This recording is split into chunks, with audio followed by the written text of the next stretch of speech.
Merci, Monsieur le Président du Conseil départemental, pour ce discours de Normand violemment modéré. Monsieur le Président, Monsieur le Premier ministre, Mesdames et Messieurs les ministres des Affaires étrangères, Mesdames et Messieurs les ambassadeurs, chère Stéphanie, cher Jean-Guillaume, chère Anna et chers amis. Cette année, comme la précédente, nous allons à nouveau devoir parler de l'obsédante question russe, de ce dragon du pouvoir poutinien qui est notre voisin, une menace immense que nous ne voulions pas voir et dont les coups de queue et les convulsions annoncent peut-être déjà la fin. Nous parlerons du feu des armes qu'il crache sur son voisin ukrainien, des bombes qui tombent chaque jour sur des villes, des prisonniers torturés, des enfants ukrainiens volés à leurs familles par milliers, tous ces faits ahurissants que nous sommes pour l'instant impuissants à arrêter. Nous parlerons de la société civile russe, emprisonnée dans le ventre du dragon néo-totalitaire que l'on avait cru naïvement mort en 1991. Nous parlerons de l'opposition russe jetée en prison avec des peines staliniennes, car Poutine mène deux guerres de front, l'une contre l'Ukraine et l'Occident, et l'autre contre son propre peuple.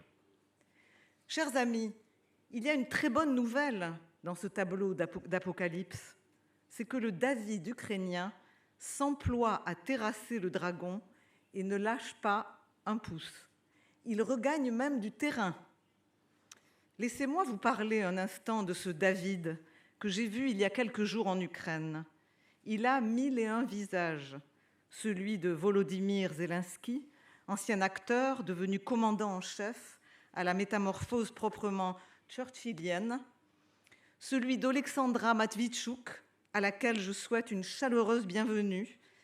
Il y a 10 ans, Olexandra s'est levée, telle une Amazone ukrainienne, pour aider son peuple, entreprenant de révéler l'étendue des crimes de l'armée russe, interrogeant sans relâche des milliers de prisonniers et de victimes, faisant surgir la vérité d'une réalité orwellienne que nous ne voulions pas voir. Et elle continue de témoigner chaque jour en nous mettant devant nos responsabilités. Le David ukrainien, c'est aussi Konstantin Sigov, mon ami philosophe de Kiev, dont l'université continue d'enseigner sous les bombes et de publier livre après livre sous les bombes. Chacun de ces ouvrages est un petit miracle. Tous les jours, les Ukrainiens lèvent des fonds sur Internet pour construire des drones, pour les acheminer eux-mêmes sur le front avec des vivres, des médicaments. C'est un miracle collectif, celui de la résistance de tous les Ukrainiens et de toutes les Ukrainiennes qui, depuis presque 1 an et demi, sont au combat, à l'arrière, à l'avant, constituant le facteur le plus décisif de la bataille qui se joue. Mes chers amis, derrière l'émergence extraordinaire de l'Ukraine comme fait géopolitique majeur, il y a une autre nouvelle de conséquence qui doit nous ravigorer. C'est l'émergence de l'Europe centrale et orientale, qui, Pologne et Pays-Baltes en tête, a littéralement volé au secours du voisin ukrainien, comprenant bien que le combat de Kiev, c'est le leur. Là encore, ce ne sont pas seulement des gouvernements qui se sont levés contre Poutine, mais des sociétés tout entières. La manière dont la société polonaise a ouvert ses portes à la société ukrainienne a été un autre miracle. C'est la solidarité, la solidarność à l'échelle géopolitique européenne. Cela annonce-t-il la naissance d'une nouvelle Europe ? Nous pouvons l'espérer, mais cela dépend de nous. Chers amis, l'an dernier, nous avions scruté les aveuglements de l'Occident, son incompréhension du danger poutinien, ses compromissions, son impréparation à la guerre. Comme me le disait encore hier le député européen Raphaël Glucksmann, qui sera avec nous demain, cet aveuglement était venu de l'idée fausse de la fin de l'histoire. Quand l'ennemi soviétique a disparu, nous avons cru Nous avons cru, pardonnez-moi, que les démocraties pourraient vivre comme si la démocratie était un processus naturel, n'ayant plus besoin d'être défendu. Et nous avons désarmé militairement, politiquement, moralement, nous enfonçant dans un individualisme et un matérialisme effréné qui nous a fait perdre de vue l'intérêt collectif et nos devoirs élémentaires de citoyens. Nous sommes entrés dans une crise profonde qui ne cesse de s'élargir et nous rend vulnérables alors que la guerre frappe à nos portes.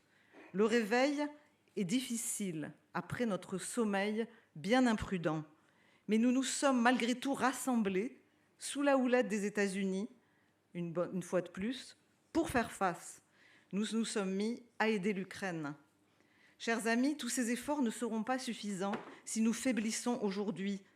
Nous devons transformer l'essai si nous ne voulons pas que tous nos efforts et que tout le sang versé en Ukraine le soit en vain. Quelle sera dans ce processus la contribution de l'Europe et celle de la France? Serons-nous à l'avant-garde, rejoignant l'Europe centrale et les pays scandinaves pour donner dans 10 jours des garanties de sécurité à l'Ukraine et un chemin vers l'OTAN? Je le souhaite pour ma part, car jamais la Russie de Poutine ne laissera l'Ukraine tranquille si nous la laissons seule dans son combat. Si nous voulons que naisse une nouvelle Europe, il est indispensable que s'affirme concrètement notre volonté d'exister, quelle que soit l'hésitation de nos amis américains, pour certains tentés, nous dit-on, par l'isolationnisme. Vilnius nous en donne l'occasion, mais cela implique des risques. Saurons-nous les prendre? Faire acte de courage politique. Ne nous y trompons pas, le dragon russe guette notre réponse, pariant sur notre inconstance et notre faiblesse. Chers amis, il y a une question qui me taraude et qui sera au cœur de la deuxième journée de notre discussion. C'est celle de la rencontre entre notre crise occidentale et les défis de la guerre. Comment réarmer moralement, au-delà de l'occasion concrète que nous donne l'étape de Vilnius? Le sujet est en réalité très complexe. Les peuples européens sont aujourd'hui absorbés par la contemplation d'autres dragons que le dragon russe.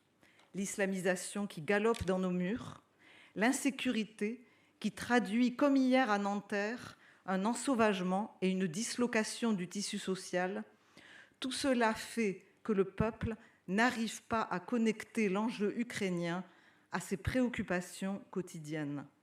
L'une de nos tâches doit être d'établir cette connexion, de montrer qu'il faut combattre tous les dragons à la fois et que la bataille pour l'Ukraine nous aidera à surmonter nos autres défis.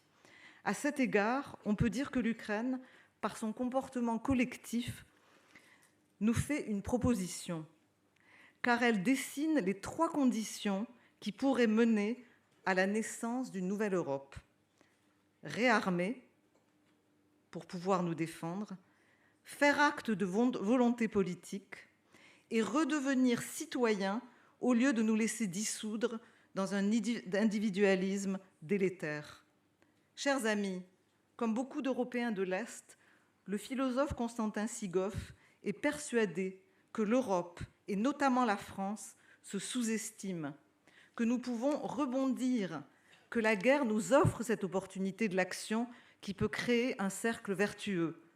La leçon de Kiev est toutefois que cela ne viendra pas seulement des politiques, mais de chaque homme ou femme jouant son rôle de citoyen. De ce point de vue, il faut bien dire qu'il n'y a sans doute pas ville plus tocquevillienne que Kiev aujourd'hui. Comment réarmer la démocratie? Mais par notre courage, nous répondent les Ukrainiens, par notre solidarité, par la création d'une société européenne de l'amitié et de la solidarité qui encourage nos politiques à agir. Nous devons combattre pied à pied, répondre à chaque tentative de détruire notre monde qui est, il faut le dire, si fragile. Quand on est ici, à Tocqueville, on a le sentiment que les siècles nous protègent, que tout est immuable. Mais ce n'est pas le cas. Notre démocratie est un pacte, chaque jour renouvelé par nos actions citoyennes. Croyons à l'enchaînement vertueux de nos actions. Combattons l'égoïsme individuel qui, nous rappelle Tocqueville, est comme la rouille des sociétés. Opposons notre volonté de citoyen au dessein fou et inhumain des dragons qui veulent nous détruire. Comme le note Constantin Sigoff, la pile du mal a elle aussi une durée de vie limitée. Je vous remercie.